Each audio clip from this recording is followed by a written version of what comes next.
So, have you just about lost everything? Had everybody in your life, or what seems to be taken from you? All of a sudden, the life that you thought was good, that you had good people all around you, that you really basically just saw good. You really didn't know there was that bad out there. You know what I'm saying? I never really had bad people around me or in my life, or so I thought. Well, when you have when God transitions you, he picks you, okay, in the draft, or he knows exactly, who he's going to pick, what he's going to do. He starts calling you way before he's going to use you, okay? And so, he's going to use whatever he's got to do, whatever he's got to use to wake you up, all right? So, if you have just one thing after another, horrible things, you know what I'm saying, big things happen, one after another, I would stop right there and look up and say, Father God, what, I know this is you, and, okay, please, no more, you have my full attention, what do you want me to do, all right?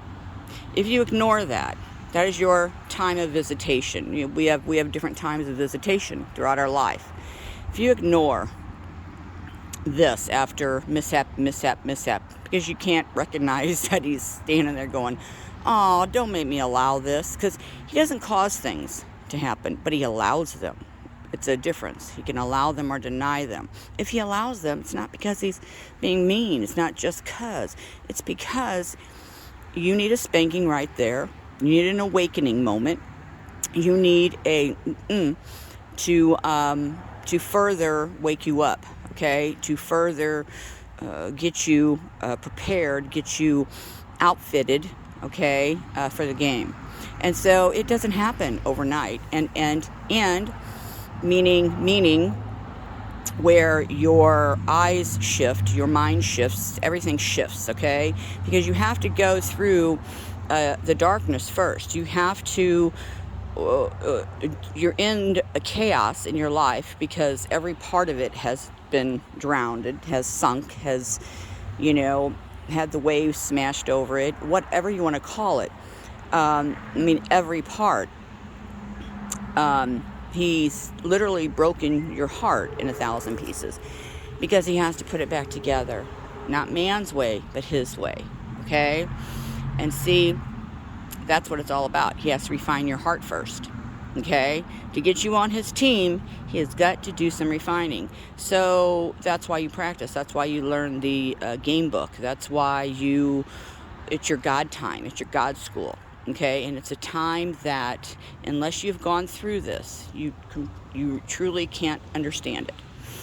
Where you know who's teaching you, that it's huge, and every day there's so many breadcrumbs that he gives, and it's just one boom, boom, boom, boom, boom, boom, boom, boom, boom. Seriously, like the game Tetrad. Okay. And that's how it comes back. And so you spend hours, days, weeks, years learning, reading, being aware, being taught in God school. And the people around you can't truly get it because he is just removing veil after veil after veil. And because he has to teach you. He has to teach you who he really is. He has to teach you the truth, okay? Well, the truth is hidden in the darkness. And so, all of a sudden, when you wake up and when you are jolted and you have these calamities one after another, and you get truly to see the true hearts of those around you, who's going to help you, who says what. You just lost literally every single thing in your life, and how are they acting? See, you don't know right away, but you'll know, within the important times, the really desperate, needy times, you'll see who the bad really is. And I mean, whose hearts you thought were good and who they're not. So, because of fear, because see, they don't want to be you. They don't want to be you. So your scary state to them, because it's scary, because here you are, you're just crying and you're just, downtrodden. You've just been literally beaten, and people, that makes them nervous. You understand that? So they don't. I don't want to be her. I don't want to be her, and therefore they don't want to be around you anymore because you make them feel bad. First of all, but more so, it makes them more fearful. So they're going to hoard. Let's say they're not going to be in that giving spirit of their heart. It's going to quickly switch to their mind, okay, of fear. That's where it's going to go. They don't stay in the heart. They go up to the mind and the fear and, oh no, I don't want to ever be like that. And it just does the opposite of what you think, okay? So just note that. So anyway, when you begin to see every day the complete illumination of what is in Scripture, okay, and you start seeing the levels and the layers, and you start seeing who is really good and who is really bad, and you start seeing the patterns, the repetition of the patterns and the players. You start seeing the names. You start the whole thing, but it's the little bitty things that's the most important. And so he has given literally from start to finish how everything is going to go. He's through the books. He's given you, hey, this is how that goes. Okay, you go this way. This is how it ends. You go that way. That's how it ends. He's in every story. He's in every book. He's in it all. They're all. It's him. It's him. Everything is. And so he's literally guiding you through the Old Testament, which was the wrath, okay, and the darkness, right? He's guiding you through that book to get to that New Testament, that new good word that's in the light. See, you got to get out of that wrath, and you're going across those waters, and you're on that dry ground, and you got to get to that new side. You have to get to the New Testament, which is the light. Okay, it is not the wrathful God; it is the loving God. All right, so everybody wins. People who thought it was wrath, or what I'm saying is, it's the two equal sides that he's going to bring. Okay, he's going to put these two together because they should have always been together. It's the left hand and the right hand. Okay, left brain, right brain, Cain and Abel. It goes way great. So anyway, but people, they're in fear. They're in fear of, oh my God, yesterday was so bad. Today, is bad too, and tomorrow it's going to be the same way, because you don't understand why he just knocked the wind out of you. You don't understand why he just peeled you like an onion, because he's called you. He has truly called you. You have a role. You know it. Everybody knows it. It goes back from our childhood. Whatever our childhood experiences with God has so much to do, really, with our role. Now, we just couldn't see it. We're too young. But as we have to be like children again, we have to recall those dreams that you used to have all the time, or whatever. Okay, your mind has to go to remember those, because it's very important of who you are in today, who you are in his plan, in his movie, in the whole show. So wake up, okay? Get over the boo-hooing, because what did I do wrong and why me? You won't know why until you quit asking why, I'll tell you that. Okay, it's not, and the whole part about when is he coming, it's not about the when, it's about the why he's coming. See, you got to think about all those things. So realize that he's pulling you out of the world. Okay, he's pulling you out of the world. If he's trying to remove somebody from your life, let them go. He's removing them for a reason. okay? That you can't see it now because what he does, what occurs in our life is on a timeline, but not of his, okay? Meaning, you can't see what this event of this moment of pain has caused you, but you can't see the blessing that's going to come from it, the light that's going to come from it, oh my gosh, how did I not see that? I can't believe if that wouldn't have happened, oh my gosh, I never would have found this. Those moments, okay? So it's just like hindsight's 2020, okay? Everything that's already been told, it's every time. Everything has a time. The clock moves by events. God's clock moves by events. Events occurring. Okay? So, everybody's, if you've lost everything, you feel isolated, well, he's got to get you by himself. Because he's got some really, he's about to teach you. When somebody tells me they feel lonely or they feel isolated, I go, oh, say no more. I'm telling you, you're about to be, you're about to have a visitation, meaning God is about to do something huge in you, meaning wake you up and start being your teacher. Okay, that's the whole point, because God is the teacher. So and he teaches you. So for years. So when you understand that, okay, when all this happens, yes, there'll be tears and all that, but understand really, the sooner the better that you can understand this, what it's about, and what he is allowing, and why he allowed it, and what he's preparing for later on, okay?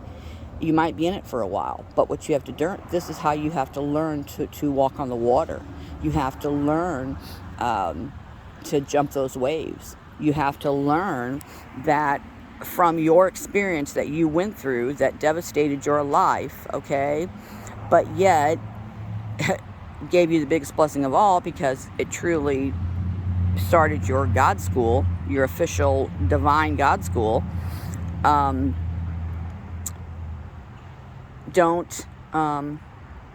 You'll be able to see. You'll be able to see in other people's lives, okay? You'll be able to see in other people's lives. And once you learn that when you see these coming, then you start to be able to see the patterns, okay? And then you are able to see these events maybe beginning to occur, whether in your life, or in other people's life. But then you see it in the world, because it works out on a, huge global level, too. It's spiritually and it's materially. So you'll see it going both ways. So has to get you to know the playbook, to know the plays, the rules, the whole bit, before he can put you in the game. Okay? So stop fighting. Stop listening to the noise. How can you be a good player when you're listening constantly to the rants of the people in the stadium? Okay? And because there's a lot of different things being said. You have to focus and remember what you know, what you've learned, what your coach has taught you. Okay? You can't let any of those other voices in. And you have to really, truly meditate, and stay and understand what these times are. It's the same thing. So learn to walk on the water. Learn to calm the seas. Okay, basically learn to calm the seas. So as we are walking through this time, okay, we help others through it, and we become stronger. We become wiser. Okay, we become spiritual. So, which we become more understanding, because you're going to see both sides of everything. See, you're going to see both sides of everything. That's what you're going to be able to see, because you're going to see things, okay, as God sees things, because you'll be then walking and talking with God in the garden, which means in your heart. Okay, so like, so you're going to be walking and talking, meaning God's teaching you personally. He's pulling down fruit and giving it to you, and he's teaching you personally, okay, within the internal. So after, okay, that's when this occurs. So afterward, okay, you come out of that garden, and you're able to, first of all, you see as God sees, because he's just taught you both. He showed you both sides, both. So you have to learn to discern. You have to learn to be able to hear with your eyes and see with your ears. Okay, you learn to discern, and this is the path. This is the whole process and the whole progress and the whole everything. So everything is light, and it's love, because you learn not to judge, and you just learn. That's called instruction. That is called Torah. Torah means instruction. So if you have these things happening to you, trust me, I understand better than you can even comprehend. But I will tell you, it takes this, follow his lead. Follow it. I don't care if what you're learning you'll think you'll never use. Trust me, 15 years later, all of a sudden, bam, here's your puzzle piece. Boom. Okay? So, some of us been in it a long time. Some of us, just woke up. Some of us are tired, very, very tired. Some of us also know truly that we are at that light at the end of that very long tunnel. And so it's the roots. It's showing the roots. The roots have to be shown now. And remember, learn to fight in the spirit. Okay? The spirit is your mind. The spirit at this time will override the heart and meaning, but they're in conjunction together finally, okay? And so they work as a team. The whole thing about refining the heart and renewing the mind, it's so he can give you the on earth as it is in heaven. That's what he can give you, okay? So when those two are in sync, then you start understanding with your true mind, with the mind of Christ. And this is your Christ consciousness. And this is how you can work in love, because it's all in love. It has to be in love. And it's as you go through these layers, okay, which you could call a ladder, but as you go through these layers, the kingdoms of heaven, let's call them, okay, okay, this is what's happening. It's your garments are being put on, or they're being adjusted, whatever. So,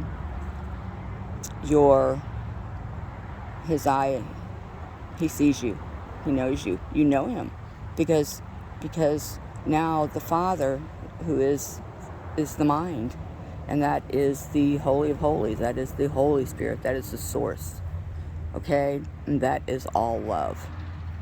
All right, and so when you understand that, that's when your heart and your mind work as one. They're not battling each other. They're not the siblings here on earth, or the brothers, or the uncle and whatever. That's what all that means.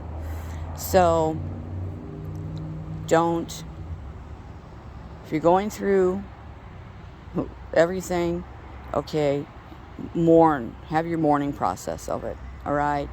But decide which way you're going to take it, to the right or to the left, meaning you're going to run to God, or you're going to run from him, because you're going to let all that be in vain, because he's definitely calling you. And unfortunately, this is what works for us, okay? This is how he has to do it. He has to use whatever he's got to use to get his will done. So, my suggestion would be to run to him, because what a gift you're about to receive. What a massive, huge gift you're about to receive. You truly are, when you run to him. And you have to let everything you thought you knew go. Just like I said, we learn who the bad people are. They were around us.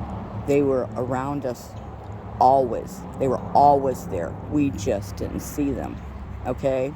Then, again, the ones that you shied away from because you thought their heart was cold, well, you find out, no, wasn't. Okay? It's, this is your whole, what you have to go through. This is what you have to go through. So you'll learn your own, good and bad and good. We all have our own conflicts of that. You have to recognize what it is, because it's obviously globally, in the material realm. So, and it's also with us, and you have to look at it, at our experiences like that, and what those are about. Why is the reason that these are occurring? Okay? So, don't think, what have I done wrong? No. It's not us. It's this veil that's been around us. It wasn't a fair fight. You understand that? It wasn't a fair fight. Okay? That's what people understand. God is a good God, and He has to judge the hearts of men, but He has to judge on truth. So how can He be a just, true God, and judge the hearts of men if men have made decisions, have lived their lives because the truth was veiled from everyone? Okay, you are already put, in a yoke, and so His judgment has to be fair. So everybody has to know the truth. Everybody has to know the truth. The veil has to be removed. So everybody, this is everybody's even playing field. Okay, I'll tell you that. And this is when the true judgment, as taught in Scripture, as what people understand it to be, that's when that would occur, because it's an even playing field. Okay, the truth is known. Everybody's on an even field now. Remember what your heart said when you didn't have that? You would do this and that. Well, now it's going to be your test. Okay, now, when the truth is exposed and open to everybody, there is when the true status of the hearts of men will be exposed. They'll be known. Okay, because they will be either good or they will be bad. They will either, you're with him or you're against him. Pick your line in the sand. That's what that moment is. That's what that moment is. Okay, we all have moments in the valley of decision. It's not a one-time thing. Okay, we're always in the valley of decision. Our decisions that we make is what directs our steps leading out of that valley of decision, or that valley to get to whatever mountain. Okay, so if that decision you're making is based off of incorrect information, okay, not fact, but fiction, all right, and if that decision is made via fear, which fear isn't real, did you make that decision on fact or fear? Because if you made it on fear, because you were fearful of something, of a repercussion, you were fearful that something wouldn't happen that you wanted to happen, okay? Or, you know what I'm trying to say. So that decision was made really not your true heart decision. It was made for something else. And so, but then you have your decision. Was it on fear? Did you run out and do something and make this decision that is harmful to you based on fear, without actually completely knowing the pure facts? I mean, facts. Okay? See, that's the thing. It's usually people that are in the world, they're not grounded, and so Therefore, they run in the fear circle, okay? And this is your trends. This is your trendies, your trends. You know what I'm talking about. That's what that is. And so, if you're making decisions right now in the valley of decision, okay? This decision is a big one, okay? Is it made on lies or the truth? Is it made on half-truths? Is it made, why did you make that decision? Honestly, it's got to be the God of fear. That was their God, okay? Instead of the God of truth, of light. See? So, once everybody knows the truth, and if you make a decision on the fear factor over the truth, then that is that's what God you've chosen. So, okay, it's beginning to look a lot like Christmas.